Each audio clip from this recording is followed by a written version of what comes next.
Just a few days ago, a raging feminist over at TheMarySue put out a hit piece on Pokemon and any gamer who did not pick Chikorita because apparently you're sexist if you don't. But now they have doubled down, talking about how TikTokers are perfectly summing up and deconstructing misogyny in the Pokemon community. I have a few different things to show off, but before I get into the topic, if you enjoy the content I create, check out the links in the description, join the community in my live streams, and consider supporting through Patreon or YouTube memberships. Now, I've had to talk a lot about different ridiculous topics on this channel, and this has to be one of the worst, in my opinion, because this original hit piece on gamers and the Pokemon fandom was mind-bogglingly out of touch. You would think that somebody who is writing about the state of the video game industry and also player choices would understand why this creature is not more popular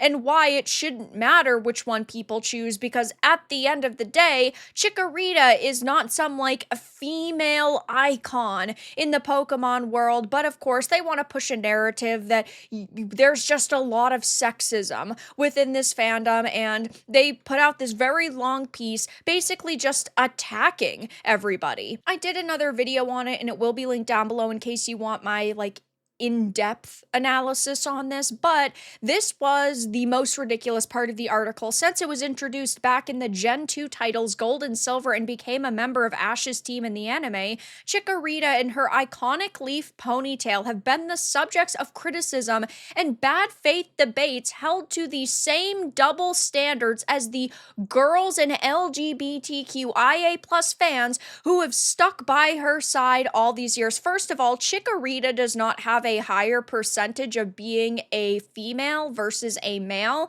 For the pick rates, it's actually 87% male for Chikorita, so that's funny. You can't really refer to Chikorita as being a female icon when Chikorita is primarily a male. But putting that to the side for a minute, these people constantly say, oh, a person's gender or sexuality shouldn't matter to you, but yet they constantly use those things as shields, and that's exactly what they're doing. Oh, the girls in the LGBTQIA fans who have stuck by her side all these years, just because they're women or LGBTQ does not mean that they are better fans or more legitimate fans of this Pokemon. And keep in mind, we're talking about a Pokemon here. It's a fictional creature. It's not some feminist icon. It goes on to say, though, if it's not a complaint about Chikorita's girly or lackluster appearance, it's about her average stats and poor performance in her native region.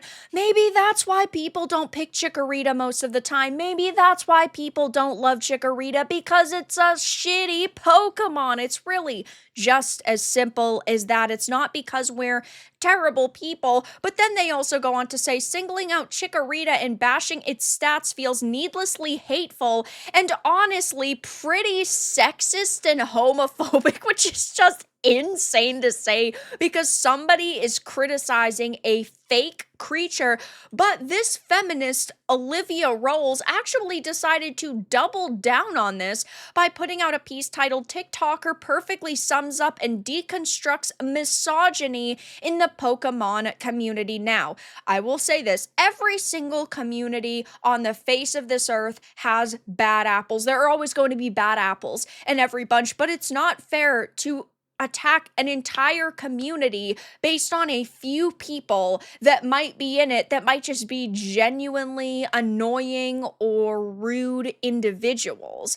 It says, though, the Pokemon franchise has long been known for its competitive battles, but there's more to the manga and game series than their signature pastime. So why are longtime fans invested in popular activities like shiny hunting, collecting, and cosplaying often relegated to being casual fans while competitive players are revered? One TikToker succinctly sums up and addresses the misogyny underlying this double standard, stating bluntly, non-competitive Pokemon fans are not casual fans. So the whole basis for these articles are TikToks, may I add, because you have two TikToks that were linked in the original article, and by the way, a poll from Tumblr, which is just a crazy, piece of information to base an article on. But this second one, or this new one, is based on a TikTok as well. It goes on to talk about how misogyny is nothing new, but it's getting old.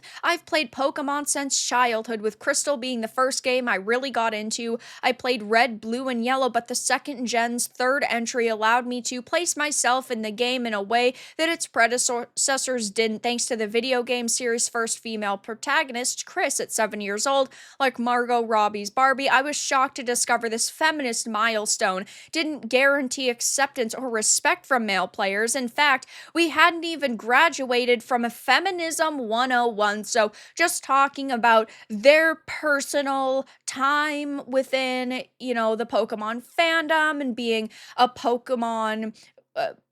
Fan as a woman. I don't know. I personally have always loved video games and anime and movies and TV shows, and I've never really had to deal with people attacking me based on that, except for when I came to YouTube, and there are individuals on the left who have attacked me. They claim to be tolerant, yet constantly want to push people out of hobbies because, oh, I don't have the right opinion. So I've always thought that this was very, very funny. Jabs like it's called Game Boy for a reason, and getting quizzed on Pokemon types and matchups were the least of my worries. I'm sorry, this sounds like a bad Chat GPT fan fiction. Oh, it's called Game Boy for a reason, and I was quizzed on Pokemon types and matchups. Frankly, it sucked most to be turned away from hangouts where the boys on my block would battle for hours in Pokemon Stadium. Maybe they just didn't want to hang out with you because it made them feel a little bit awkward when there's only one female amidst a group of, I don't know, let's just say 9 other boys. Maybe that's just isn't the environment they really wanted to be in. Maybe if like half of those numbers were girls and then half of them were boys, they would have been perfectly fine. But also, there are plenty of women out there and girls out there who like or have liked Pokemon. So you're telling me that you couldn't find any other girls that were interested in this? I don't know. It just doesn't seem like a very believable story, at least in my opinion. But I don't think that this is really supposed to be a believable story. I think it's just supposed to push their feminist narrative, because they bring up being a feminist at the age of, I don't know, probably 10, right? So I don't think that this is very believable to anybody. And the article finishes off with, this has driven many, myself included, to engage with Pokemon in other ways than battling. While I'm sure not all collectors, shiny hunters, and cosplayers got their start as the result of a childhood ostracism, I don't think I'm the exception either. That's why it's no surprise that hobbies dominated by female and LGBTQIA+ fans are minimized, and Pokemon like Chikorita are still criticized for being too girly and weak, though to many, and above all else, Pokemon are simply companions. Your background and how you choose to live alongside Pokemon, whether strong and weak or unimportant, this has always been the franchise's key takeaway, yet it's still lost on so many members of the Pokemon community. So it seems that this person, Olivia Rolls, is going through a little bit of something right now, some emotional trauma. Maybe they should get a therapist instead of writing articles. I don't know, just my key takeaway from this is that it seems that they need a little bit of mental health help, but at the end of the day, they can keep putting out hit pieces against gamers and certain communities like this, but really all they're doing is making themselves look even more ridiculous than they already do. But that's all that I really had to discuss in this video. Let everyone know your thoughts in the comments below. If you enjoyed this, give it a like, and if you didn't, give it a dislike. I appreciate your support either way, but I'll talk to you all again in the next video really soon.